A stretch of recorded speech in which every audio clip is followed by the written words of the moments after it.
has got to be more than this. Molly Tuttle is one of the best guitar players alive. Not one of the best female guitar players, not one of the best bluegrass guitar players, one of the best, just full stop. Multiple Grammys, sold out tours, the whole thing. You already know that part. What you don't know is what she's like when the cameras aren't on. And I've been fortunate to know Molly for a few years now. Apparently I was one of her first co-writes ever. I didn't even know that until this conversation. But I wanted to get at something that maybe hasn't been super covered in other interviews. We got there. There's a moment in the conversation where she tells a story about something that happened at the Grammys, not the win, not the nominations, but just this little detail she kind of just tossed off. It left me cold. There's another story about something that happened at an industry event that week involving a European metal band. And let's just say Molly and her band departed into an alternative aesthetic. But my favorite part of the conversation was when Molly picked up a guitar and played the song we wrote together years ago, a tune called Friend and a Friend. And in Molly's hands, it has a whole new level of meaning and, shall we say, fire. All right. With that, let's just get into it. This is the 100th episode of the Morse Code podcast. My guest is Molly Tuttle. There has got to be more than this. Molly Tuttle, thank you so much for making some time for me. Yeah, thanks for having me. I've been looking forward to talking to you for a while. Be here. Yeah, totally. We're excited to have you.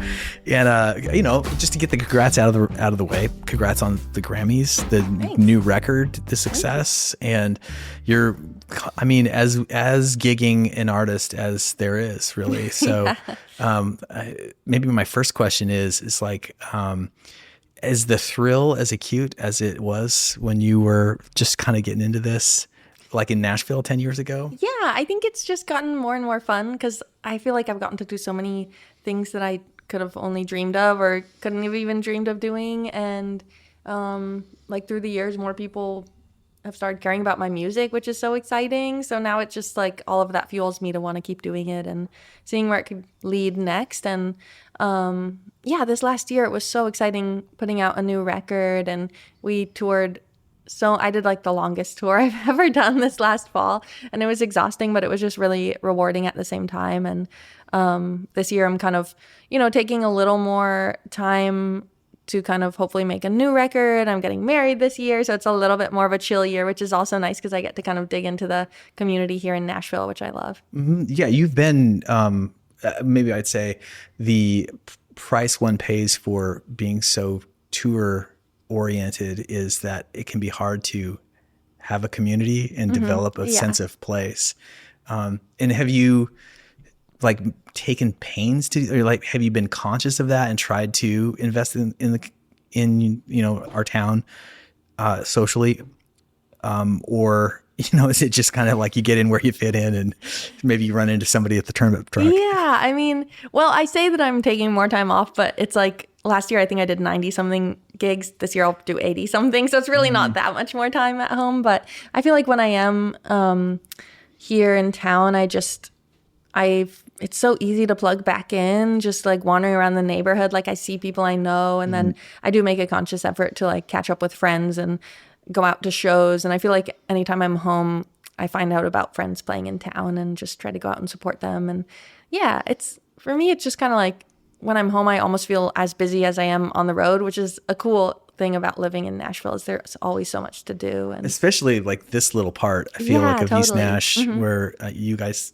you and Catch live, and where the studio is. I mean, we're both of us in our own ways are blocks from, one of the great clubs in North America, Basement East. Yeah. And so that's just, I never get tired of the fact that I can see like so many great bands, and I love seeing rock club shows because it's just like it's still intimate, but you're standing, and it's really fun. So fun. And I ride my bike to the the venue, and which is it's just this. It's really crazy. And just to like on that geographic note, Basement East is right there. And then you recorded your last record in the neighborhood at a world-class studio at Jay Joyce's. It was so cool to work there. And his studio, Neon Cross, it's like I've passed it so many times and I never even knew it was a studio until I met with him for the first time. And I was like, oh my gosh, I didn't know that this incredible studio was right here in the East Nashville neighborhood. So that was really fun to get to work with him and just feel like it was kind of in the area that I've lived. I've been in East Nashville now for 10 years, 10 out of the 11 years that I've lived in Nashville. I lived in Madison for a year and then I moved to the east side. Well, one of the things I'd like to explore with you, if you're game, is this, I guess what I want to characterize it as is like the West Coastness of you, vis-a-vis being, both from a bluegrass perspective and also maybe from a Tennessee transplant perspective. I say this as myself, a West Coaster, and we're there. I feel like there's more people. I think the pandemic definitely brought people in from like LA, but it's still not very common exactly to be from so far away. Yeah. But maybe let's start with the bluegrass thing because you would never know it by my playing these days, but I did study in the bluegrass persuasion for a very long time. And one of the things that got me so excited about it were the West Coast bands, really. Olden in the Way and really it was like Jerry Garcia was kind of the pivot for me because I did come out of the jam band world and then I knew about Olden in the Way, but it was really like the Tennessee, the Pizza Tapes with, the Pizza Tapes. Yeah, with Grisman and that like approach to playing. Let me see if I can say something that's half intelligent. Is all of the kind of the love of the craft with a lot less of the dogmatic burden, perhaps. Like that's to me the West Coast thing feels very free and unattached. And I guess my question to you is, well, first of all, like, maybe what drew you to bluegrass music, and then we can go from there to like the difference between the West Coast and the Well, my dad is kind of like an example of West Coast kind of bringing people into the music. Although he grew up on a farm in Illinois, and my grandfather actually played the banjo, so he was a farmer and he was stationed down south in the Air Force. During the Korean War, I guess. War, yeah. Okay. So then he discovered the Grand Ole Opry, and his first kind of musical love was Hank Williams. But through that, he found out about bluegrass, got back to Illinois, and got a banjo. And then he was taking banjo lessons. I think there was maybe like one. I think my dad said there was one banjo teacher that he was able to find like in the region, and he'd go there every so often and just try to figure out Scruggs style, like 3-finger banjo. And so my dad grew up sort of in a musical house, and then he started loving bluegrass music as well. They had like a family band, so they would travel around to bluegrass festivals around Illinois and the Midwest. But then when my dad was older, he graduated college and loved the Grisman Quintet, and he really wanted to hear Tony Rice play, and Grisman, they were his favorites, so that's what brought him out to the Bay Area. And he stumbled into a music store in Palo Alto, California, and they were looking for a banjo teacher. So he happened to play banjo, and he plays fiddle and mandolin and guitar as well. So he started teaching in this little studio at the music store, Griffin Stringed Instruments, and he taught there from when he moved to the Bay Area in the 70s up until the pandemic when they needed room for the instruments and they like stopped using the teaching room. So then he moved to online classes. So he's still a music teacher, but he's taught so many people bluegrass in the Bay Area. He has whole like local bands that have formed just through his students, like forming bands, and he would teach jam classes and group lessons and teaches at music camps all throughout California. So that was how I got into it. And I think just having that community aspect to the music, where once I'd been playing for a couple of years, I got to meet other students that my dad had who were like the same age as me, and we would form little bands, and I'd go to festivals and jam sessions, and it just became like a fun hobby. And then it started to be more than a hobby once I was 14, 15, thinking about what I wanted to do after graduating high school. Was there some moment along the way where you were like, I'm actually quite good at this? You know what I mean? Like, did you have encouragement or recognition at a young age that made you feel like, first question is like, were you as good at flat picking when you were 10 and 11 and 12? I think I went through so many like ups and downs with it because I'm a pretty like harsh critic of myself. And my dad is also like, being a teacher, he was always, pointing out like room for improvement, like this, you need to work on your improvising more, especially like playing up the neck for me and improvising. That was such a source of like, I struggled with it, like going to a jam and they pass around solos to all these songs you might have never heard and comes time to play. And that was, I remember something where I felt really embarrassed by at first.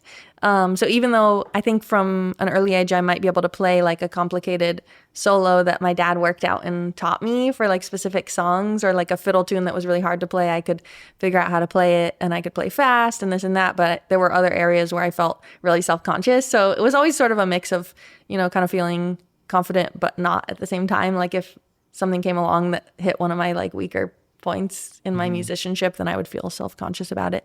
And I remember like, I think I had sort of not exactly an ego about it, but I was feeling pretty good about myself up until maybe age 11 or 12. And then I got asked to do this thing called Kids-on-Bluegrass I actually went to Nashville when I was maybe 11 or 12. And I met all these other kids from around the whole country, and especially kids from the Southeast and from Nashville and from Tennessee.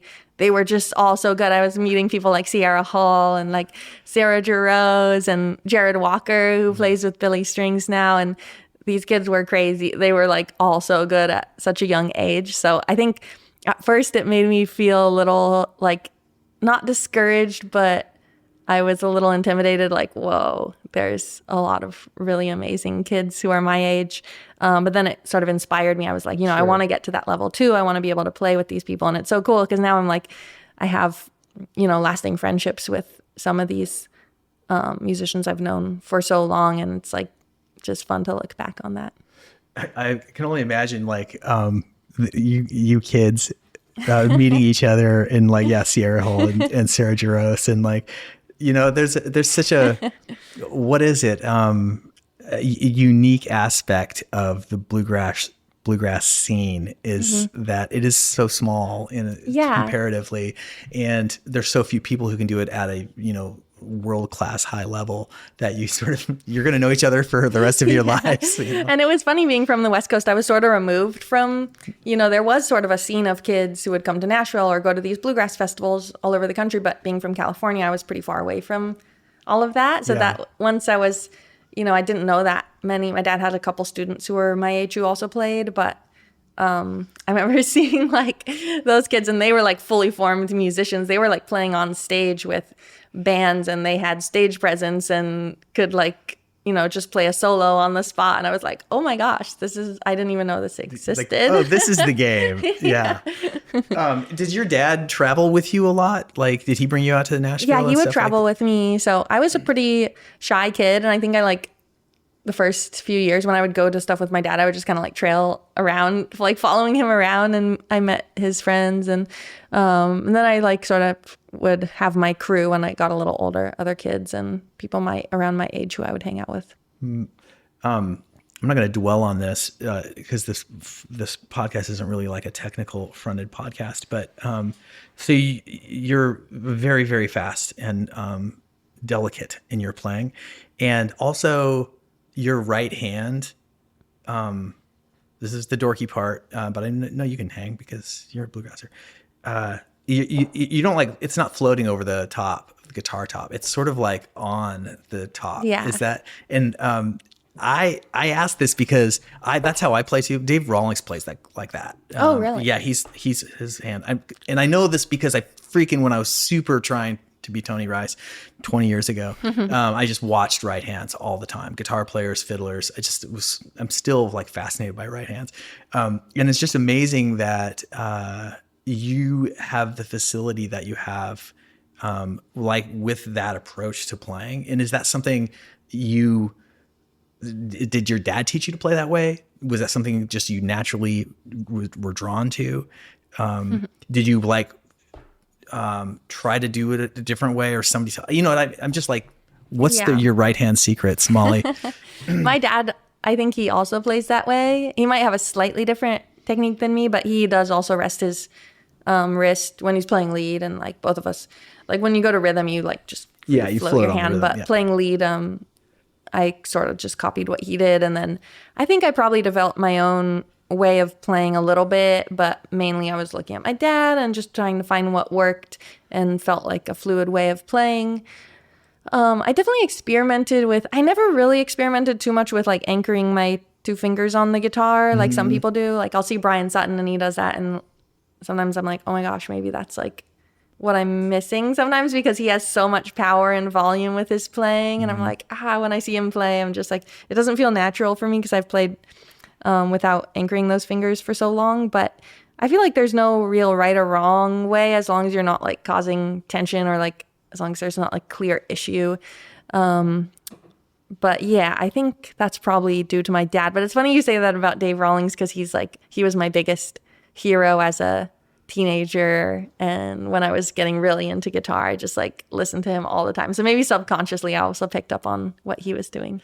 Yeah, it's I'm such a fan, as we all are, of the Rawlings approach, or just the way that he plays. He's also like not a super fast player, like like a trad bluegrass guy, but I think that some of the tension that he plays with, like in technique, makes slower songs feel faster. I know, yeah. You know what I mean? Like it makes it feel more exciting in a way. Like he's almost like, I'm just holding on here.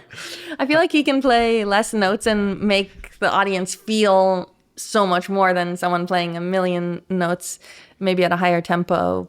But it's like something about the way he plays is just so exciting. It's mystical. Yeah. I wore out Woodland, the latest Gil and Dave record. And I'm just like, it's such a guitarist's record, because there's so many like solos on it, but it's just like, I can't ever get enough. So we went and saw him at the Ryman. Oh yeah, I went and saw him at the Ryman too. It was like one of the best shows I've ever seen. One of the best shows ever. And it felt like a greatest hits show. You're just like, oh my God, this one. Oh my God, this one. I couldn't believe it. I was like, this is the best show of all time. I mean, it's just crazy, because it's like this formula is so simple. It's like great songs, okay, great harmony, fine. And then guitar solo breaks. Yeah. And it was just amazing. It never got tired. It was just like, wow, this is, that's how you do it. Let's talk about the songwriting approach, and because you've explored all of these different genres, but the songwriting thing that you do is as important, I feel like, to the artist of Molly Tuttle as is any flashy flat picking. And is that something that you were initially like excited to do? Like, how do I write songs, or what's my voice? Or was that something that kind of came later, as you realized like, oh, I'm going to play these solos, and maybe it would be good to have some songs to play them against. I don't know. Yeah, I think like it was such a combination of different things. Like when I first started playing music and listening to music, I don't even think I paid attention to songs or lyrics at all. But then once, I think I was probably in 7th or 8th grade when I started realizing that lyrics could be amazing, and like I found these songs that I just gravitated towards and was really listening to the lyrics, and then that just became my favorite part of music, and the artists that I loved were like, I loved them because of their songs. So then I think songwriting was sort of mystifying to me for a while, and then when I was 14 or 15, I took a songwriting class at a local community college. They had like these night classes you could go to, and the teacher would just have us write a song every week, and we'd share it with the class. And that sort of got me into it was a low pressure environment, but at the same time you were like accountable to write a song, at least one song a week. But everyone in the class was so supportive. I never felt like scared to play them. Maybe I was a little bit at first, but so that's sort of how I broke the ice with writing songs. And then I went to Berklee College of Music for a couple of years and took songwriting classes there. I had an awesome teacher, Pat Pattison, who's written books on writing lyrics. Yeah, and he's really cool. And so I loved his lyric writing books, and just thought it was so interesting to like study the craft of songwriting. And I would write a bunch of songs for those classes that I was in. That's the first time I ever did co-writing. I would just meet other people in my classes, and sometimes we'd write songs together. But then I moved here to Nashville, and you were the first person I co-wrote with here. And then I realized that like everyone here co-writes. So that became something that I just, after a couple of years, I got more comfortable with it. I think like when we wrote, I didn't know how co-writing really was supposed to work. And then I just sort of got more used to it. I found that I sort of honed in on a few people who I'd write with over and over again, and then you kind of get in the groove, which is nice. Yeah. How do you approach it? That's very cool that I had no idea that I was your first co-writing partner. And I remember that session with much fondness because it was, really fun. It was actually like, I always get nervous in advance of a co-write because you're just like throwing yourself out there into the unknown, like kind of with an audience in a way. Yeah. And you're like, I hope I'm good. I hope I come up with good ideas. And it was just such an easy write. And I really love the song the song. I still play the song. Like I'll play it live and people always request it and they love that song. So that's so cool. It was just awesome. I remember I had that like guitar riff. I think that's just all I really had. And I'd been trying to write lyrics to it for like maybe a couple years, but I just couldn't even figure out what I wanted to write about. And I remember at the time I really struggled writing fast songs because I was like, how can you write a fast song? Because all I really write about is like sad topics, and how can you it's like so common in bluegrass to have a fast song with like really sad lyrics, but for some reason I just like felt like I had a mental block where I couldn't figure out what to write about. That's well, maybe I want to talk more about this, but maybe this is a good segue that if you wanted to play one, maybe we could do that. And you want to. Well, I guess it's weird. Like, do you want to set this song up? But I'm like, I guess I had a hand in this one too. This is the first time ever on the podcast. Maybe I'll set it up and just say that the song is called "Friend and a Friend."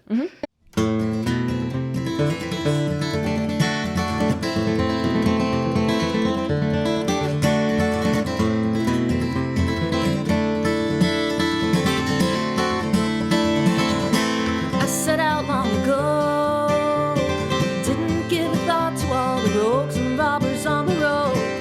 'Cause if I had a chance, you know I had to take it.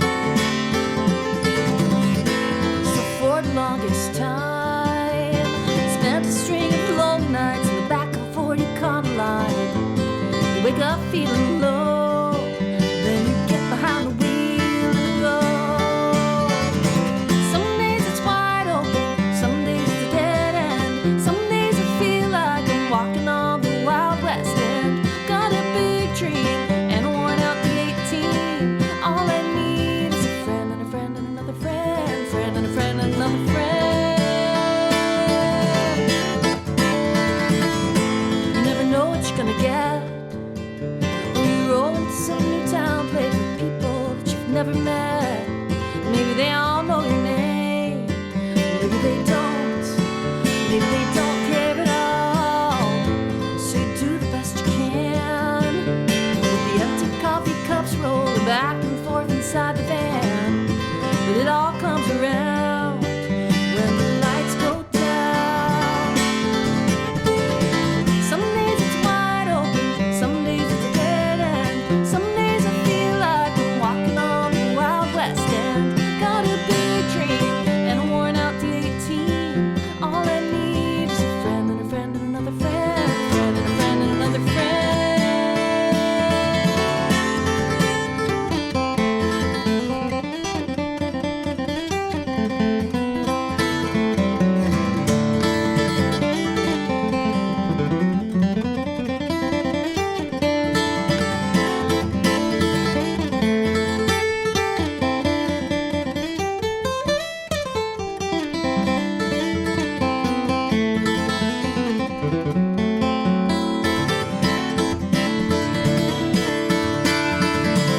This is the life I've chosen.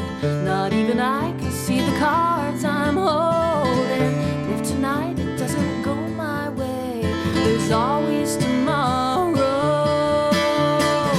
Some days it's wide open, some days it's a dead end. Some days I feel like I'm walking on the Wild West end. Got a big dream and a worn out D18. All I need is a friend and a friend and another friend. Friend and a friend and another friend.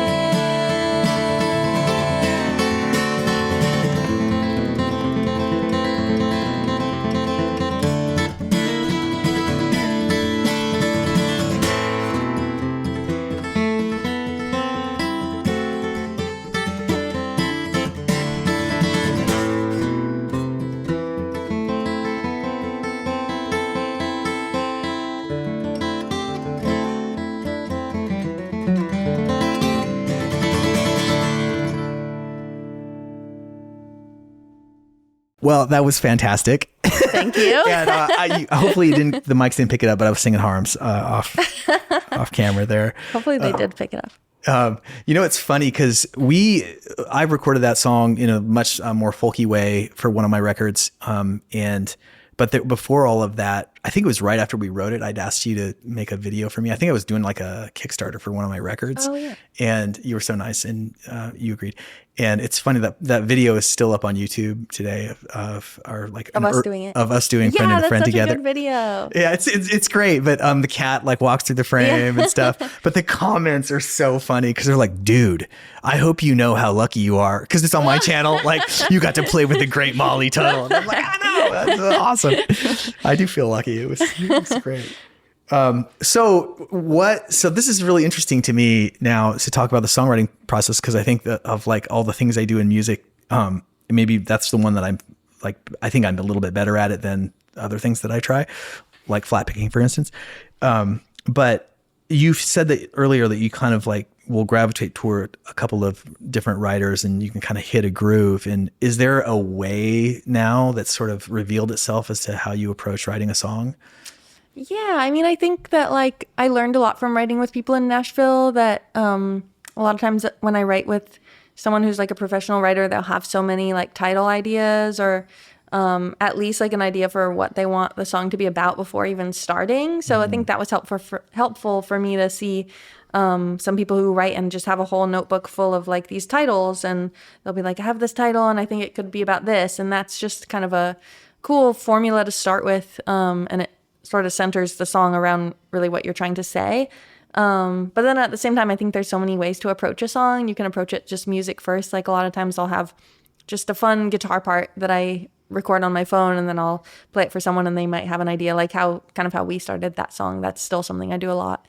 So I don't feel like there's any set way that I write songs every single time. But like I'll write a lot with Ketch, and I feel like we sort of have not exactly a formula, but we have sort of like a dynamic when we're writing songs that like he is super fast with lyrics. He'll just spit out lyrics and sometimes I need to like think about them longer. So I also like to go back and edit songs a lot, which sometimes he like begrudgingly will help me like re-edit them, but he likes to just kind of like get them done. Move forward.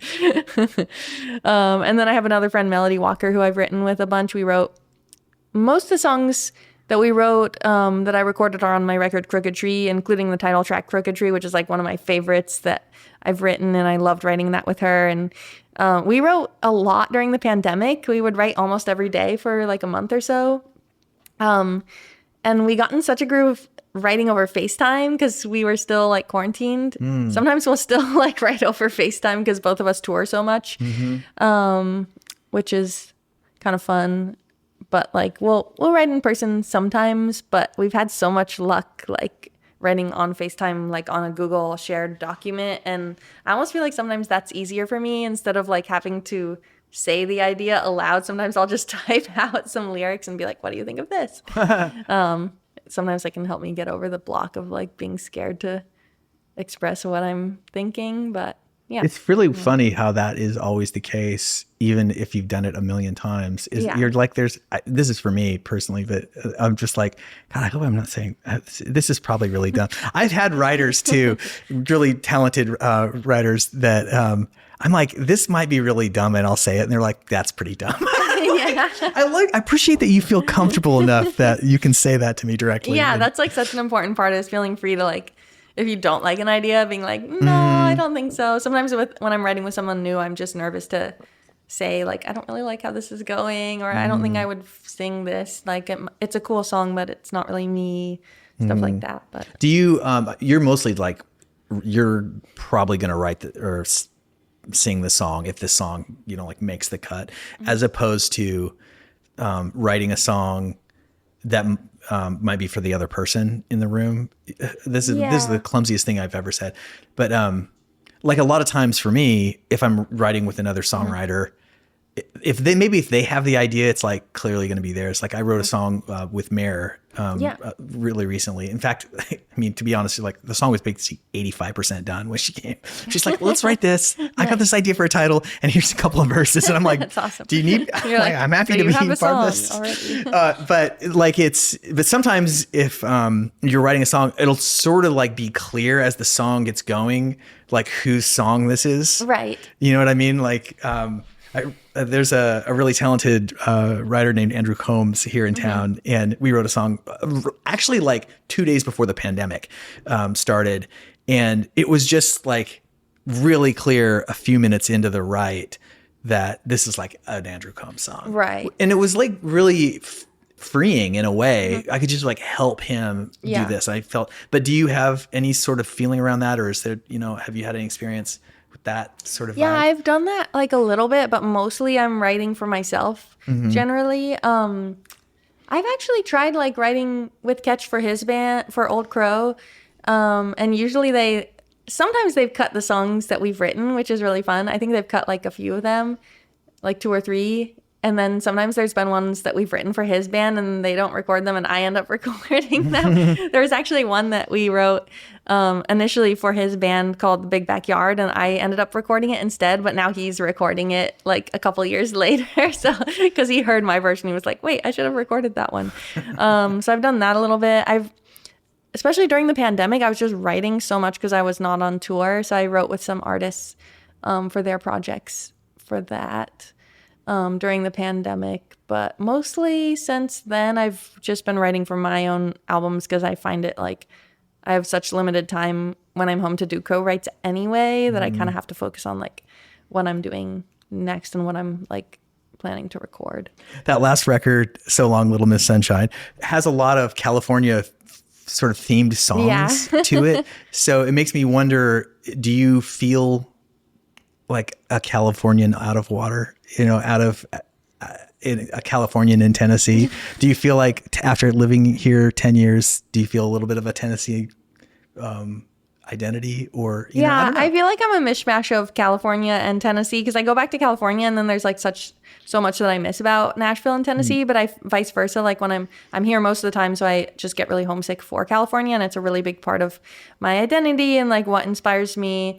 When I go back home, I just love the natural landscapes and beauty out there. So that's my favorite thing to do when I'm home, is just go on hikes and go to the beach. And I feel like Northern California is so special to me because it has like the redwoods and the ocean, and you can just drive and kind of like find any sort of landscape you're looking for. And that's always just kind of a grounding source for me, and like something where I spend time immersed in nature out there. And then I'm like, okay, I feel so inspired to do music now.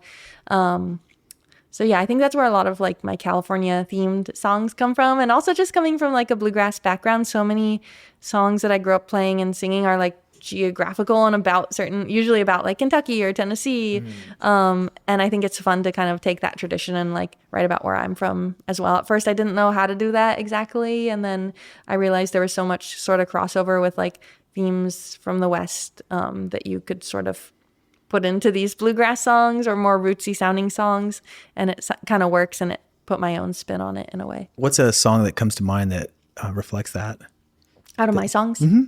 I think like some of the first ones I started writing about California were songs like on my record Crooked Tree. I had a song called Castanea, which was actually, there was like a private school right down the street from my high school called Castanea. It was like an all-girls school, and I looked up the word because I thought it was like a really pretty sounding word, and it's actually like a desert flower. So Ketch and I wrote that one, and the chorus is like, I promised you the gold in California. So that was one of the first California themed songs we wrote. And one person who I really look to, who writes songs about like inspired by the West Coast that are bluegrass songs, is Peter Rowan. So I was thinking about him when we wrote that song. And then I wrote one called the San Francisco Blues, which is sort of a song about, getting priced out of an area, which is a big issue in the Bay Area where I'm from, but tried to use language that, sounded like it could fit in an older song, or maybe it could be written like long ago, but it's still about topics that are relevant today. Off my last record, one that we wrote a long time ago, Golden State of Mind, I just was kind of saving it for the right project, and we ended up putting that on the album, and that's definitely like California themed and sort of just inspired by maybe like the dreamy feeling that I get when I'm out there and like in nature. And yeah. As a fellow West Coaster, I really vibe with what you're saying in the sense that like I love living here, and I've lived here 20 years now. And there's a huge part of me that feels like I'm on a 20-year field trip. Yeah. Because the natural thing is was such a key part of my childhood. I actually grew up in Idaho, in rural Idaho, on the Snake River Canyon, which like I grew up like a mile from where Evel Knievel tried to jump the canyon, and so it's like local lore. But it's just so beautiful, and also there was just so much space. Yeah. And here, I feel like east of the Mississippi, you can't ever see over the trees. I know. You can't. I always feel like I can't see anything. Yeah, there's a bit of a claustrophobic feeling. There is so much like natural beauty in Tennessee as well, but especially in the city, like living in Nashville, I start to feel like I'm in a bubble where I don't like leave that much. Sure. So, well, it's hard to go. Like, I want to change this now that I have a daughter, and I think that we're going to be in Tennessee for a while. It's hard to like go camping out of Nashville. To me, I don't think of it like, because it's just I just don't think of it. Yeah, like camping out west is camping. That is, it smells right. Like you see mountains. Here people it's are gonna get mad at us for saying this. We're like, you can camp in Tennessee. Totally. I have camped in Tennessee, and it's fun, but I just don't like think of it as much. Yeah, it's just it's exactly. Well, anyway, a couple of people from the West talking trash about Tennessee. Talking trash.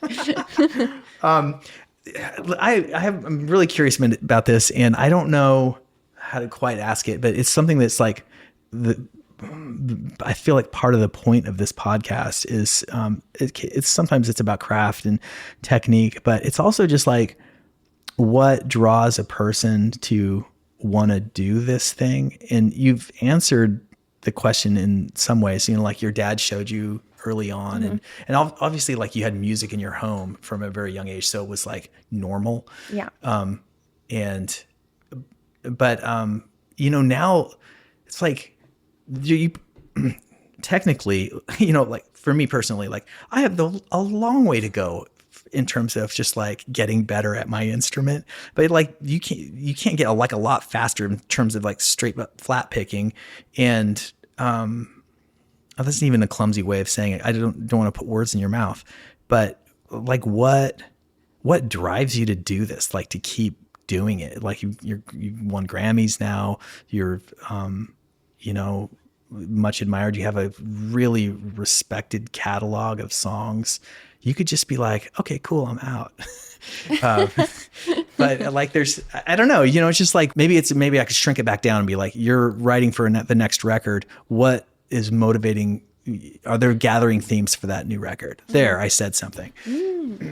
Yeah, I think like, especially playing live, like it's so fun to me. I love when I can write a song that I feel like is going to resonate with the audience. So that's like a driving factor to me. I think just the more I do it, I feel like the more, creative freedom I have. And I have so many projects that I still want to do, like whether it's collaborations with friends and people who I really admire, or just different types of records I still want to make. So I definitely feel like I'm just trying to do it all, and like you can only do so much at a time. So yeah, it's been fun kind of focusing on my solo project with this last record, and that's probably what I'm going to do this year for my next one, because I just love kind of exploring songwriting and how my guitar playing can fit into these songs that I'm writing. And it was so much fun to work with Jay on the last record, and I want to, keep building that if I can too. And I'm having so much fun with my band. So I think it's just like, I feel so lucky to get to do this, and I definitely just want to see where I can take it and do it for as long as I can, because it's what I love to do. It can also just be like insanely stressful, and there are definitely days when I'm like, do I want like a normal job when I'm just exhausted? And there's so many ups and downs because you can't like control or predict anything that has to do with having a music career, basically. but yeah, for the most part, I'm just excited that I get to keep doing it. Do you feel pressure like now that you have great management, like legendary management now, and there's like a team around you? Do you feel, I've always wondered with artists that are really successful, they're supporting other people, and with that, I could imagine there being a sense of pressure. Do you feel that way ever, or?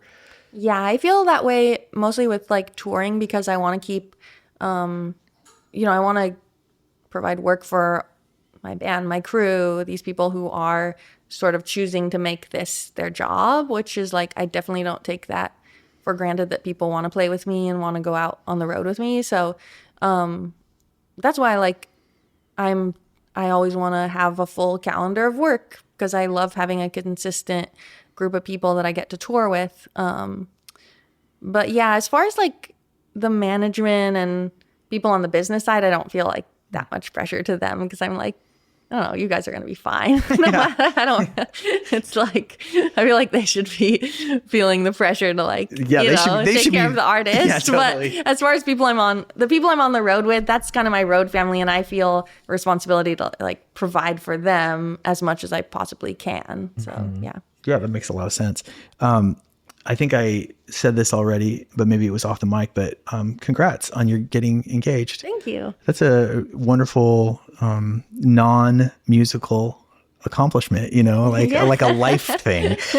And my question is, do you feel, I guess you're not married yet, but you guys have been together for a while, and in that, like, there's a certainty, right?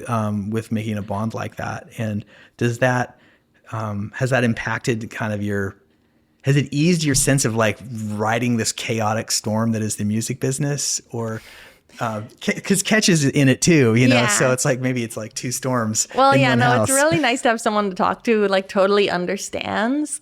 And I think we both like that. Like we talk about our careers all the time, and it's fun with planning a wedding. It's like you have to put aside time for it. Like I've now had to say no to show offers, which is a really conflicting feeling to me. But ultimately, it's just choosing to put this other thing first. That's like your personal life. And that is sort of foreign to both of us, I think. But it's good. I think it just is so grounding to have like family time and making that a priority and like wanting our families to meet. And I think it's such a nice counterbalance to like a hectic music career at the same time. One of the things I noticed when I was in my 20s and touring all the time, like it was the highest priority in the world for me. I just wanted to make a career in music. Yeah. And consequently, I did not go to a single friend's wedding, I'm the worst about going to weddings. And I feel bad about that. I still kind of do. I just like assume that, if you're going to invite me to your wedding, I may or may not come. I'll try my best. But yeah, I'm the worst at going to weddings. So I also don't like at all expect my touring friends, if they can come, that'll be awesome. But I don't feel like any pressure to like have my friends there if they aren't able to make it. But it's really hard to like, especially since people have their weddings on the weekends and a lot of times in the summer, it's like, well, you have to let me know like over a year in advance, or I don't know. And I mean, even then you're just like, I don't know, a June Saturday is pretty valuable. Exactly. One of the joys about having a kid, I have a 15-month-old now, is this kind of enforced need to stay home more. And like having done lots of things in music and traveled and had many adventures, and it's been wonderful. It's been like a surprising, wasn't as hard to adjust as I thought it would be to like just staying home and really just like prioritizing something that's not my job, which was like really difficult for me in my youth, in my younger days. And in fact, like I noticed that I have, like my relationships prior to this current one, my wife, I mean, really like almost to a person, were doomed to maybe not success because that wasn't my highest priority. Right. You know, it was like, I like, this is really fun, but this is like what I'm really needing to do. And so for me, like success looked like really kind of prioritizing that first than over my music. But is that something, you know, like with you being in a relationship with another artist, Right. That's probably not as much, I don't know, those two things can coexist, or they're more likely to coexist in a way. Yeah, it's really nice because I feel like we're both, you know, leading our bands and super career focused. So we both kind of understand if like shows have to come in the way of maybe something else we had wanted to do. So we're pretty flexible with like if we want to go on a trip or do something special, like we're kind of understanding of the other person's career at some point needing to come first, depending on what it is, like to an extent. So that's been like something that's really refreshing because I've had that in the past too, where it's like you just can't help putting your career before certain things, and then it sort of ends up derailing your personal life. Well put, yeah. Yeah, but yeah, Ketch has kids, so he like really works around his schedule with his kids and his tour dates. And for me, I have so much flexibility because I don't have kids, and so I'm like, you know, for me it can just be book.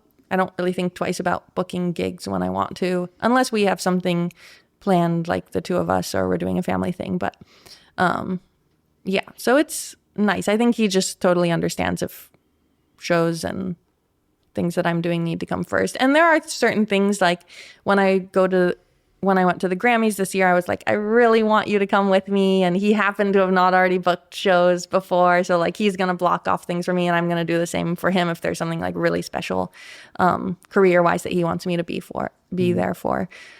So we try to make as much time for that as we can, and then just be understanding about the other stuff. You've been to the Grammys a couple of times. Yeah. Right? Two times? 3 times. 3 times. I'm just, you know, I don't even know how to ask an intelligent question about this, but like, was it what you thought it would be, or was it the experience different each time, or? It was super different each time. The first time I went, it was kind of crazy because I was I got nominated for Bluegrass Album of the Year. And I remember seeing that one come in. I was like, yes, that's so exciting. And then I just sort of, you know, stepped away from the computer or whatever. I was like looking at the nominations. And then I started getting all these texts of people freaking out, like, oh my God. And I was like, yeah, it's awesome. I like Bluegrass Album. And they were like, my manager was like, you got nominated for Best New Artist. And I was like, what? Because that's like one of the general categories. So that made the whole experience like totally different from any other time I've been. Because the Bluegrass one is like kind of the niche Grammys. That's on the pre-tell. That's like early in the day. And it's like, it's still, so that's on the pre-tell, which is still a huge deal. But then the Best New Artist is on the main like it's on the televised portion. So then you're like on the floor. So you're sitting at like a table. And then that also just like triggered all these other things throughout the week, because you're going to perform at these other events. Like they'll have the Best New Artist performing at different things leading up to the Grammys. So it made the week super busy. And I also felt like a total fish out of water, because I was like, what am I, like, how did this even happen? Like, why am I up for this award? It was like a huge honor, but I was also like, this was so unexpected. Is that because you're like, I mean, I'm trying to picture, you know, people that are, when I think of, you know, pop stars and stuff, like rappers and things, like, was that kind of the scene, like when you were playing the showcase for Best New Artist? Yes, there was like, who else was on the bill? Or I'm trying to think like who else was doing it the year we were we were obsessed with this band. Like I had my band come out and play Spotify does this Best New Artist party each year, and I'm trying to think who else was doing it that same year. They have like usually have a couple pop artists and then some rock artists and then like maybe a rapper. And I'm like, I remember this one band, Måneskin. They were like this crazy Italian like metal band, and they came out and had like pyrotechnics, and we were like obsessed with them at the Spotify party. We're like, they're so cool, and it made us all want to like put on dark eyeliner and like dress in all black as a bluegrass band.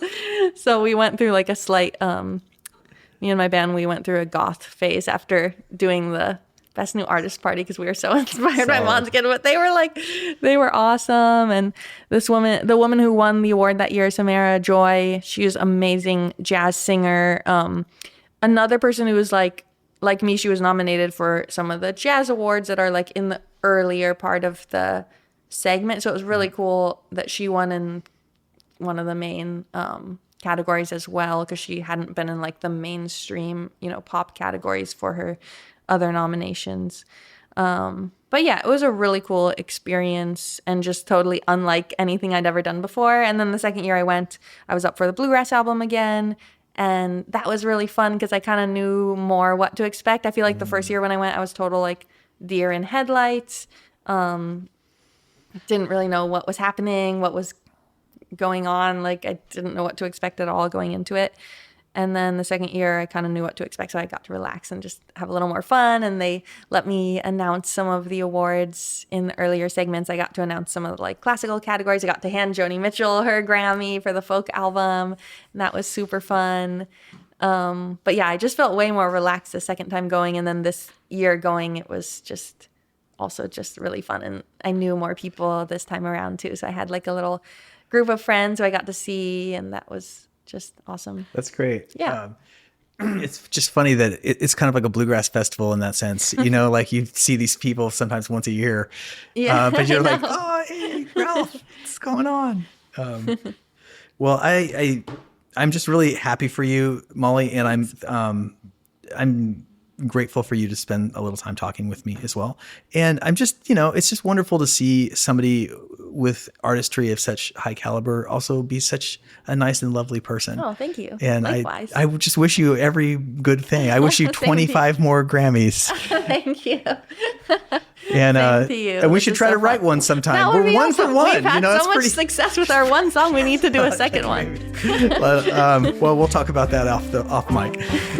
Thanks so much. Talk soon. Thanks for having me. Cheers. The Morse Code podcast is produced by Korby Lenker and Jared Hammond in East Nashville, Tennessee. Our executive producer is Randa Newman. You can find full videos for this and all previous episodes at morsecodepodcast.com.